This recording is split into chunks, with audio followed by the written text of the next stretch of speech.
네, 이번 시간에는 우리 변액보험의 자산 운용에 대해서 살펴볼 건데요. 자산 운용도 설명드려야 될 내용들이 좀 있어서 저희가 원투로 나누어서 2시간에 걸쳐서 진행하도록 하겠습니다. 자, 이번 시간은 첫 번째 시간인데요. 먼저 특별 계정의 필요성 같이 한번 살펴보도록 하겠습니다. 자, 이 부분은 제가 앞쪽에서 특별 계정의 필요성에 대해서는 뒤에 가서 설명드릴게요 라고 말씀드렸던 부분이죠. 그래서 특별 계정을 왜 굳이 일반 계정과 나누어서 별도로 구분해서 운용을 해야 되는가에 대한 부분이에요. 크게 3가지가 있는데요. 첫 번째, 투자 위험에 대한 부담자가 다르기 때문이다. 그래서 예를 들면 일반 계정에 대한 위험은 누가 부담하는 거예요? 회사가 부담하죠. 특별 계정에 대한 위험은 누가 부담하죠? 계약자가 부담하죠. 그러니까 위험을 부담하는 사람이 다르기 때문에 별도로 운영을 해야 되겠다, 이런 얘기고, 두 번째, 평가 방법이 상이하다라고 했는데 우리 특별 계정 같은 경우는 매일매일 시가로 평가하는 것이 원칙이죠. 그런데 일반 계정 같은 경우는 일부 원가나 장부가 평가하는 것들이 있기 때문에 평가 방법이 다르니까 별도로 구분해서 운영해야 된다, 이런 개념으로 봐주시면 될 것 같고요. 세 번째, 자산 운영의 목적이 다르죠. 우리 일반 계정 같은 경우는 안정성 추구가 목적이라고 한다면 특별 계정은 수익성 추구가 목적이기 때문에 목적이 다르기 때문에 별도로 운영해야 되겠다, 이런 개념으로 여러분이 이해해 주시면 될 것 같습니다. 그래서 특별 계정은 수익성, 일반 계정은 안정성을 중요하게 보고 있고, 그렇지만 변액보험 전체의 목적은 인플레이션 위험으로부터 보험금의 실질 가치를 보전해서 인플레이션을 해치하는 것이 목적이다라는 것이고요. 시험 문제에는 다음 중 특별 계정의 필요성에 대한 설명으로 바르지 못한 것은, 이런 문제가 나올 때 투자 위험 부담자의 상위, 평가 방법의 상위, 목적의 상위, 여기에 맞춰서 자산 운용 규모가 상이하기 때문에, 이런 지문이 나온 적 있어요. 이건 아니죠. 운용 규모하고는 별 상관이 없다, 이렇게 정리하고요. 자, 다음에 이제 변액보험의 현금 흐름인데요. 자, 변액보험의 현금 흐름을 여러분이 이해하시기 위해서 보험료를 저희가 이제 프리미엄, P라고 표시를 한번 해볼게요. 고객분들이 내시는 보험료는 우리가 크게 2가지로 구분할 수가 있겠죠. 처음에 보험 사업을 영위하기 위해서 필요한 순수한 보험료, 이걸 저희가 순보험료라고 하고요. 그 다음에 보험 사업을 할 때 필요한 사업비에 해당하는 개념, 이게 뭐냐면 계약 체결 및 계약 관리 비용이다라고 저희가 이제 이야기하는 비용이 있어요. 요거 이제 옛날로 얘기하면 부가보험료, 이런 개념에 해당이 되겠죠. 자, 순보험료는 저희가 2개로 다시 구분을 하죠. 사고가 났을 때 사고에 대한 보상을 하기 위한 보험료, 요걸 저희가 위험보험료라고 하고요. 그 다음에 만기에 환급금을 돌려주기 위한 보험료, 요거를 저희가 저축보험료라고 합니다. 자, 계약 체결 및 계약 관리 비용은 다시 나눠질 수가 있죠. 첫 번째, 신계약비라고 예전에 불렀던 계약 체결 비용이 있어요. 계약 체결 비용은 우리가 상품 만들어서 인허가 받고 그 다음에 판매하기 위해서는 팜플렛이라든지 약관이라든지 리플렛, 이런 것도 막 만들잖아요. 뿐만 아니라 판매하실 때마다 우리 모집하신 분들에게 수당 수수료 같은 것들을 지급하는 비용들, 그래서 우리가 전체 사업비 중에 가장 많은 비중을 차지하는 게 이제 계약 체결 비용이고요. 두 번째, 계약 유지 비용이 있는데요. 예를 들면 우리 영업과 상관없이 부동산, 우리 건물이라든지 시스템, 우리 여러분 활용하시는 다양한 시스템들을 이제 구축하는 비용도 있을 거고, 내근 직원 인건비 또는 뭐 직기 비품이나 기자재 비용, 이런 것들은 운용을 하기 위해서 필요한 유지 비용이거든요. 이 유지 비용을 우리는 2개로 나누죠. 그래서 유지 비용 중에서 납입 중 유지 비용이 있고요. 그 다음에 납입 후 유지 비용 해서 납입 기간 중에 사용하느냐, 납입 기간 이후에 사용하느냐에 따라서 유지 비용을 좀 구분을 하고 있고, 그 다음에 여기에 우리 수금을 하는데 필요한 비용, 요걸 이제 기타 비용, 이렇게 나누고 있어요. 자, 그렇다고 한다면 이 캐시플로우를 여러분이 이해하시기 위해서는 보험회사가 보험료가 들어왔다, 그러면 어떤 거를 취할 수 있느냐의 개념으로 이해를 하시면 조금 더 이해가 쉬우실 것 같아요.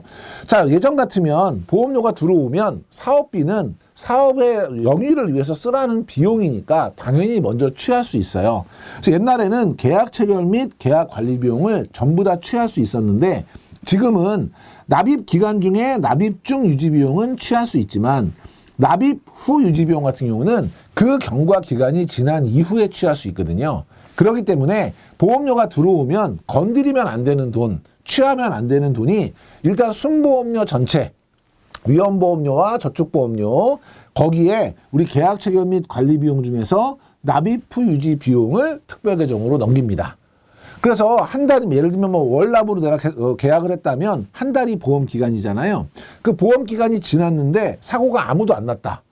그러면 위험보험료 가져와도 되나요? 어떤 분 안 된다 그러는데 돼요. 왜냐하면 지금 내가 사고가 안 났기 때문에 가져오는 거예요. 만약에 사고가 났다면 그거 보상했겠죠. 그게 이제 자기 할 일을 다 한 그런 돈이기 때문에 가져오는 건데 이거 나쁜 게 아니고요. 그 다음 달에 만약에 2배로 사고가 나면 가져왔던 거 다시 다 토하는 거예요. 그래서 궁극적으로는 보험기간 전체로 들어오는 보험료하고 나가는 보험금이 같아지도록 수지상등의 원칙에 따라서 보험료가 산출되거든요. 그러니까 일단은 처음에 넘어가는 거는 순보험료 전체하고요. 우리 사업비 중에서 납입 후 유지비용이 넘어가요. 그리고 경과기간이 지나요. 그러면 갖고 와요. 뭐 갖고 오냐면 위험보험료하고 납입 후 유지비용을 갖고 와요. 그러면 결국 특별계정 안에서 움직이는 거는 저축보험료만 움직이게 되는 거죠. 그 그림을 여러분이 한번 볼게요. 계약자가 납입보험료를 납입을 하셨어요. 그럼 이 납입보험료는 2개로 나눈다 그랬죠. 순보험료하고 계약 체결 및 계약 관리 비용, 사업비로 구분이 됩니다. 그러면 일단 우리가 계약 체결 및 계약 관리 비용은 먼저 취하는데 거기서 취할 수 없는 비용이 뭐예요? 납입 후 계약 유지 비용은 우리가 쓸 수 없다 그랬죠. 그러니까 순보험료하고 납입 후 계약 유지 비용을 특별계정으로 넘겨요. 그래서 특별계정에서 주식 채권 막 투자하고요. 경과기간이 지나면 갖고 와요. 뭐 갖고 오죠? 위험보험료하고 납입 후 계약 유지 비용을 갖고 오죠. 근데 만약에 중간에 사고가 났거나 중도 해지를 하거나 이럴 경우에는 관련된 비용들을 가져올 것이고 거기에서 우리 관련된 비용들이 있었죠. 펀드를 운용하는 데 들어가는 운용보수라든지 아니면 보증에 필요한 보증 비용이라든지 이런 것들은 별도로 이제 다시 이제 일반 계정으로 넘어오게 되는 이런 구조를 그림으로 이제 그리고 있는 것이에요. 그래서 여러분이 여기서 제일 중요하게 기억할 건 뭐냐면 보험료가 들어오면 그러면 특별 계정으로 넘어가는 돈이 뭐야? 이게 일단 제일 중요해요. 뭐가 넘어가죠? 순보험료하고 그다음에 납입 후 계약 유지 비용이 넘어가요. 이거는 다시 표현하면 전체 보험료 중에서 뭐만 뺀 거예요. 뭐만 뺐냐는 뜻은 우리가 먼저 취한 게 뭐예요? 계약 체결 비용, 납입 중 유지 비용, 기타 비용을 먼저 취한 거죠. 그 개념이 중요하고 기간이 경과하면 다시 갖고 올 수 있는 돈은 뭐예요? 위험보험료하고 납입 후 유지 비용은 다시 일반 계정으로 이체가 된다. 이 개념만 여러분이 잘 기억해 주시면 되겠어요. 자, 뒤에 보시면 특별계정 투입보험료는요. 순보험료하고 납입 후 계약 유지 비용이 특별계정으로 투입이 된다. 이건 다시 얘기하면 납입 보험료에서 먼저 취한 걸 빼줄 거예요. 계약 체결 비용, 납입 중 유지 비용, 기타 비용을 더한 것을 뺀 요 금액이 넘어간다. 그 얘기죠. 시험 문제에는 계약자가 납입한 보험료는 전액 특별 계정으로 투입되어 운용된다. 아니죠. 거기에서 일단 세 가지가 빠지죠. 계약 체결 비용, 납입 중 유지 비용, 기타 비용은 뺀 나머지 금액이 이제 운용이 되고요. 자, 특별 계정 투입 보험료는 매일매일 실적 배당률로 적립이 되죠. 그래서 매월 계약 해당일에 자연식 위험보험료와 납입 후 계약 유지 비용은 다시 일반 계정으로 차감이 되는 다시 들어오는 그런 개념이고 시험 문제에는 특별계정 투입보험료는 매일 적립되는데 매월 적립된다고 시험 문제가 나오거나 실적 배당률로 적립이 되는데 공시이율로 적립된다. 이런 지문이 나오기도 합니다. 그런 지문 눈여겨보시고요. 자, 이때 한 가지만요. 자, 경과기간이 지났어요. 그럼 위험보험료가 넘어오겠죠. 그러면 이 위험보험료는 자연식 위험보험료, 평균식 위험보험료가 있는데요. 자, 사람은 나이를 먹을수록요. 나이를 먹을수록 위험률이 이런 식으로 증가하겠죠. 그렇죠? 여기 급격하게 증가하는 시점을 저희가 통상 이제 65세로 보는데 원래 위험보험료는 위험에 비례한 보험료니까 이렇게 받는 게 자연스러운 거예요. 이걸 우리가 자연식 위험보험료, 자연보험료라고 합니다. 그런데 이렇게 자연식 보험료를 채택했을 경우에는 어떤 문제가 생기냐면 나이를 먹을수록 보험료를 계속 더 많이 내야 돼요. 위험이 높아지니까. 근데 사람은 나이를 먹을수록 경제력이 약해지는 게 인지상정이잖아요. 그러니까 거기에 잘 안 맞는 구조이고, 또 하나는 이게 그때그때마다 보험료가 다 다른 거잖아요. 위험률에 따라서. 업무적으로 굉장히 복잡해요. 그래서 저희가 채택하고 있는 것은 얘를 자르죠, 이렇게. 그래서 원래 이만큼만 내셔도 되는데 이때는 이만큼 더 내세요. 더 내세요. 그 대신에 이 뒤에는 이만큼 내셔야 되는데 요만큼만 받을게요. 이걸 우리가 평준식 보험료, 평준보험료라고 이야기합니다. 그래서 원래 우리가 현장에서 실전에서는 여러 가지 업무 처리의 복잡성이나 이런 것 때문에 평준보험료를 채택하고 있지만 우리가 특별계정으로 넘어갔던 그 위험보험료가 돌아올 때 그 위험보험료는 자연식 위험보험료예요. 그럼 이 자연식 위험보험료는 보험기간이 경과할 때마다 커진다, 작아진다. 자연식 위험보험료는 나이를 먹을수록 커지잖아요. 그러니까 커져요. 그러면 특별계정에서 넘겼다가 가져오는 돈은 계속 많아지겠죠. 그러면 그 안에 들어있는 계약자 적립금은 계속 줄어드는 거예요. 개념을 다시 이해하셔야 돼요. 자, 보험료가 들어왔어요. 그럼 먼저 취하는 거 세 가지. 뭐 취할까요? 계약 체결 비용, 납입 중 유지 비용, 기타 비용 취하고요. 일반 계정으로 넣고요. 그러면 특별 계정으로 넘어가는 건 뭐가 넘어가요? 순보험료하고 납입 후 유지 비용이 넘어갔어요. 시간이 지났어요. 그러면 갖고 와요. 뭐 갖고 오죠? 위험보험료하고 납입 후 유지 비용을 갖고 오는데 이때 가져오는 보험료가 자연식 위험보험료예요. 그럼 얘는 나이를 먹을수록 계속해서 커져요. 그러면 특별계정에 들어갔다가 다시 빠져나오는 돈도 계속 커지겠죠. 그러면 계약자 적립금은 작아진다. 이 개념인데 만약에 변액연금처럼 저축이 목적이라고 하면 사망보험금 규모가 어때요? 작겠죠. 되게 미미하겠죠. 우리 연금 가입할 때 사망보험금 뭐 1,000만 원, 500만 원만 설계하잖아요. 그렇죠? 그러면 사망보험금이 작다는 뜻은 위험보험료 규모가 되게 미비하다는 거죠. 그러니까 미비하긴 하지만 얘도 자연식 위험보험료면 시간이 지날수록 커지긴 하는데 얘가 전체 보험료의 비중이 작으면 갖고 나올 때 그 커지는 게 미치는 영향이 작죠. 그러니까 변액연금과 같은 저축성 보험은 똑같이 자연식 위험보험료가 증가하고 더 많이 빠져나오지만 규모 자체가 워낙 미비하기 때문에 계약자 적립금은 커진다. 이런 개념이에요. 자, 볼게요. 연령이 높아질수록 자연식 위험보험료는 어떻게 돼요? 증가하죠. 그렇기 때문에 특별계정에서 빠져나오는 돈은 계속 많아지겠죠. 그러면 특별계정의 적립금은 투입보험료는 감소가 되겠죠. 그렇죠. 요거 증가와 감소 헷갈리지 않도록 챙기시고 그래서 시험 문제에는 연령이 높아질수록 자연식 위험보험료가 증가하기 때문에 특별계정 투입보험료는 증가한다. 이런 문제 많이 나오고 있고요. 다만 변액연금과 같은 저축성 상품, 이 상품은 위험보험료의 비중이 굉장히 미미해요. 그러니까 10년 경과 후에 계약 체결 비용이 상각이 되고 특별계정 투입보험료는 워낙 미미한 만큼만 빠져나오기 때문에 계속 증가한다. 이런 개념입니다. 요거 두 개 헷갈리지 않게 비교하시고 특별계정 종류에 따라서 특별계정 투입보험료가 변동한다. 종류에 따라서 변동하는 것은 아니죠.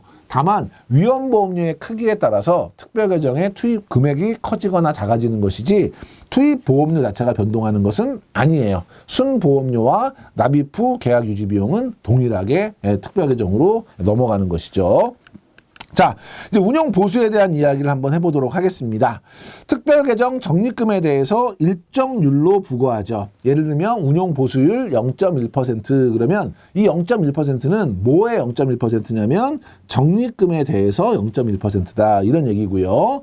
얼마마다 한 번씩 계산하냐면 매일매일 특별계정에서 일반 계정으로 우리가 차감이 되고요. 얘는 뭐에 따라서 달라질까요? 펀드 운용에 대한 비용이잖아요. 그러니까 운용이 어려우면 더 비쌀 거고요. 운용이 쉬우면 더 싸겠죠. 그럼 운용이 쉬우냐 어려우냐는 뭐에 따라 결정되는 거죠? 리스크. 그래서 펀드의 리스크, 위험 정도에 따라서 차등 적용된다. 그래서 펀드의 운용 보수에 대해서는 일단 매일매일 차감된다는 부분하고 펀드 리스크에 따라서 달라진다는 거 기억해 주셔야 되고요. 자, 운영보수는 뭐냐면 판매한 사람한테 주는 거죠. 누가 팔았어요? 보험회사가 팔았죠. 그러니까 특별 계정에 속한 재산의 운용 및 관리를 전체적으로 총괄하고 판매한 보험회사가 가져가는 돈이 운영보수고요. 운영보수. 그 다음에 지금 이제 우리 변액보험 같은 경우는 계약자가 여러 사람이 가입을 했지만 실제로 이거를 보험회사가 총괄해서 사고가 나면 보험회사가 보상하죠. 그러니까 보험회사가 총괄해서 갖고 있는 거예요. 이 펀드에 대한 운용은 운용사하고 1대1로 계약을 하는 거예요. 보험회사와 운용사 간에. 요 1대1 계약이 여러분 1장에서 공부한 투자 1인 계약이에요. 그러니까 단독 운영인 거죠. 펀드처럼 모아서 운용하는 집합 운용이 아니라 단독 운영이에요. 보험회사와 운용사 간에. 그렇기 때문에 변액보험의 운용은 투자 1인 계약에 의해서 성립이 됩니다.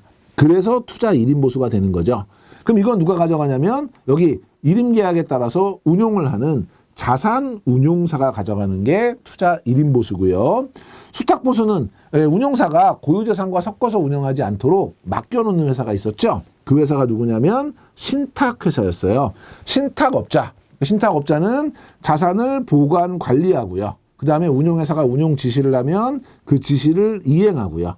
그 과정에서 운용 업무를 감시하는 역할을 하는 이런 이제 기관이죠. 그래서 요 신탁업자에게 지급하는 게 수탁보수고, 만약에 투자회사 이런 경우에는 페이퍼 컴퍼니이기 때문에 이런 업무를 진행하기가 어렵거든요. 이럴 경우에 일반 사무관리회사라는 회사에다가 수수료를 내고 이런 업무를 진행하게 되는데, 이런 일반 사무관리회사에게 지급하는 게 사무관리보수입니다.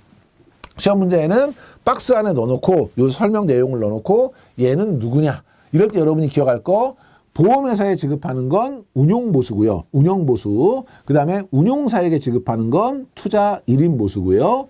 신탁회사에게 지급하는 건 수탁보수. 일반 사무관리회사에 지급하는 건 일반 사무관리보수다. 이렇게 보시면 될 것 같고요.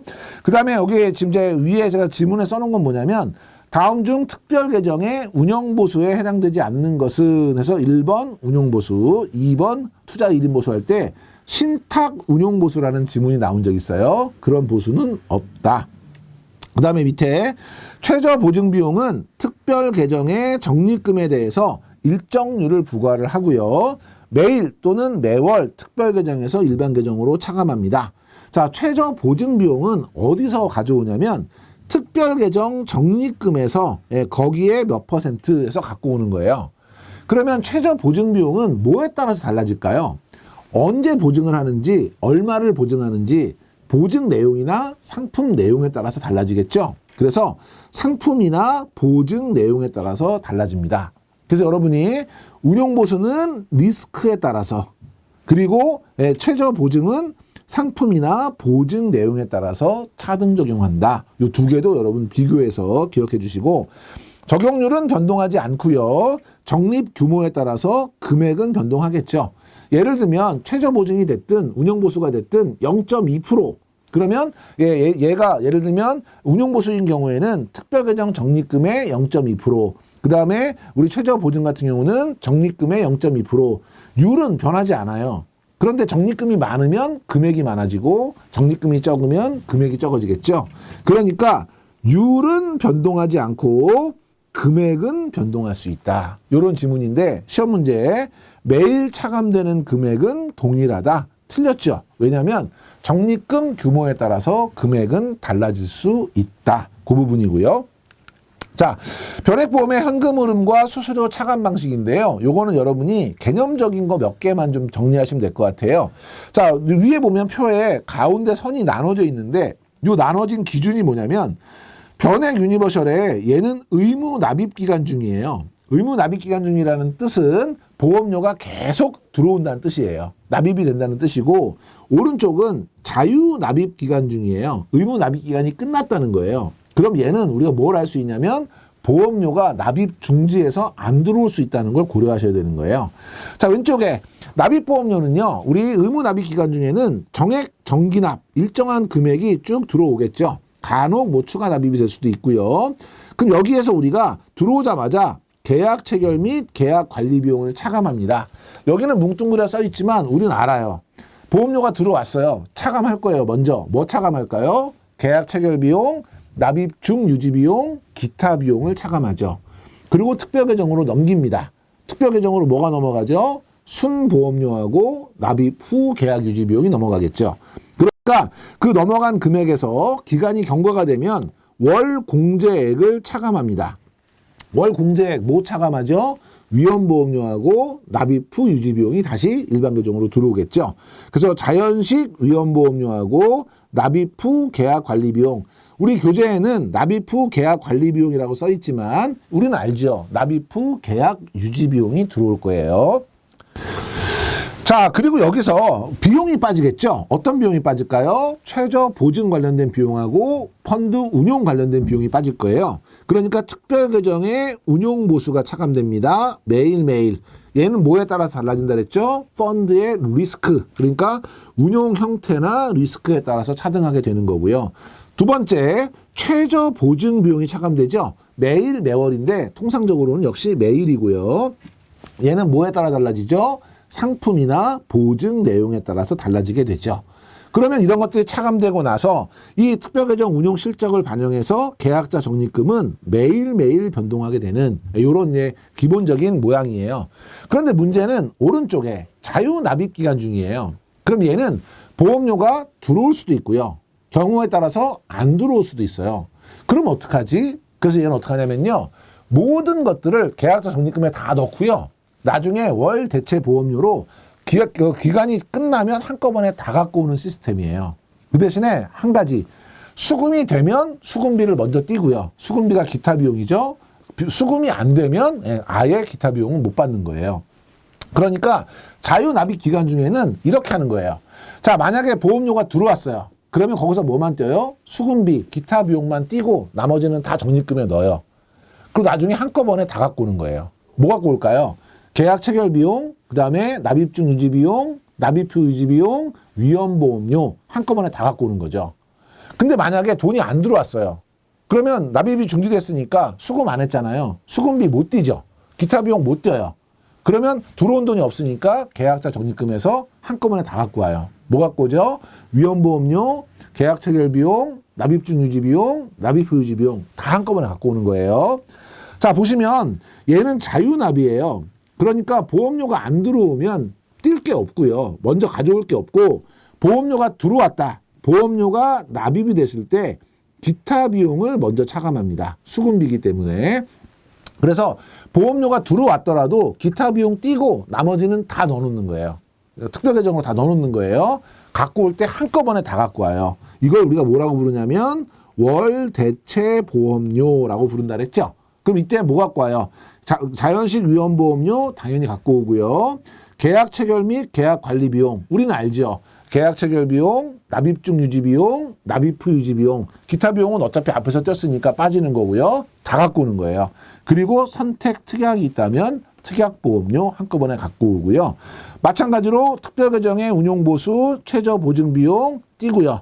그리고 매일매일 계약자 적립금은 변동이 되는 것이고 만약에 지급 사유가 발생을 했다. 그러면 특별 계정에 있는 것을 일반 계정으로 옮겨서 지급하겠죠. 만기 환급금이 됐든 해약 환급금이 됐든. 그래서 지급 사유가 발생하면 일반 계정으로 이체하고 지급하고요. 해지 시점에 만약에 고객이 해지를 하러 왔다. 그러면 해약 환급금을 지급할 때 해지 공제액을 차감하고 지급하죠. 해지 공제액은 대표적으로 두 가지. 아직 상각하지 못한 신계약비, 미상각 신계약비고요. 원래 7년 동안 상각을 해야 되는데 7년 안에 만약에 해지를 하시게 되면 상각하지 못한 미상각 신계약비 공제하고요.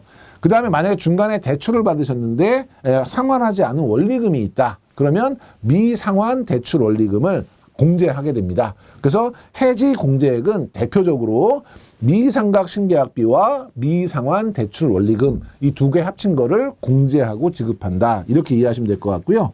문제는 변액 상품의 종류와 상관없이 실제 투입되는 투입보험료의 계산 방법은 동일하다. 그렇지 않죠. 예, 이게 유니버셜인데 의무 납입 기간 중이냐 자유 납입 기간 중이냐에 따라서 투입 보험료 계산 방법은 전부 다 달라질 수 있는 거죠. 동일하다는 틀린 지문이고요. 자, 우리 특별 계정의 형태는 선택할 수 있다 그랬는데요. 특별 계정은 크게 주식형, 채권형, 혼합형 이렇게 구분을 많이 하고요. 시험 문제에는 의외로 채권형 펀드가 많이 나오기 때문에 잘 챙겨주시면 되겠습니다. 자, 주식형 펀드는 주식이 60% 이상이고요. 채권형 펀드는 채권이 60% 이상이에요. 여기서 채권형 펀드에서 제일 중요한 핵심은 주식에 단 한 주도 투자해서는 안 된다는 게 가장 중요해요. 주식형 펀드는 주식이 60 이상이지만 채권을 투자할 수 있어요. 법적으로는 제약이 없어요.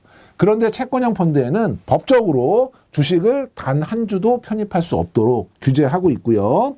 주식형 펀드는 당연히 수익성 추구가 목적이고요. 언제 좋겠어요? 주식시장이 화랑일 때 고수익을 기대할 수 있겠죠.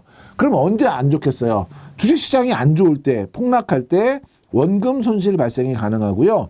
운용 보수는 상대적으로 높겠죠. 왜? 리스크가 크기 때문에 더 비쌀 거예요. 그래서 고위험, 고수익 형태의 펀드고요. 채권형은 채권이 60% 이상인데 주식이 단 한 주도 있으면 안 되고요. 안정적인 수익, 안정성을 추구하는 거죠. 그래서 얘는 원금 보전 가능성이 높아요. 여기서도 여러분 조심하실 게 원금 보장 구조이다는 틀린 거죠. 채권도 반드시 원금 보장되는 건 아니에요. 채권은 돈을 꿔주는 거로 배우셨잖아요. 그러니까 채권은 내가 투자했을 때 손해가 날 수 있나요? 손해 날 수 있어요. 언제 손해가 나요? 금리가 급격하게 오르면서 채권 가격이 떨어지면 평가 손실이 발생할 수 있고요. 채권 발행한 기업이 부도나면 채권이 휴지 조각되면서 손해 날 수 있거든요. 원금 보전 가능성이 높은 것이지 원금 보장은 아니고요. 원금 손실 가능성은 없다? 틀린 거예요. 급격한 수익 등락은 없지요. 왜냐하면 어차피 금리가 급격하게 변동하지 않으니까.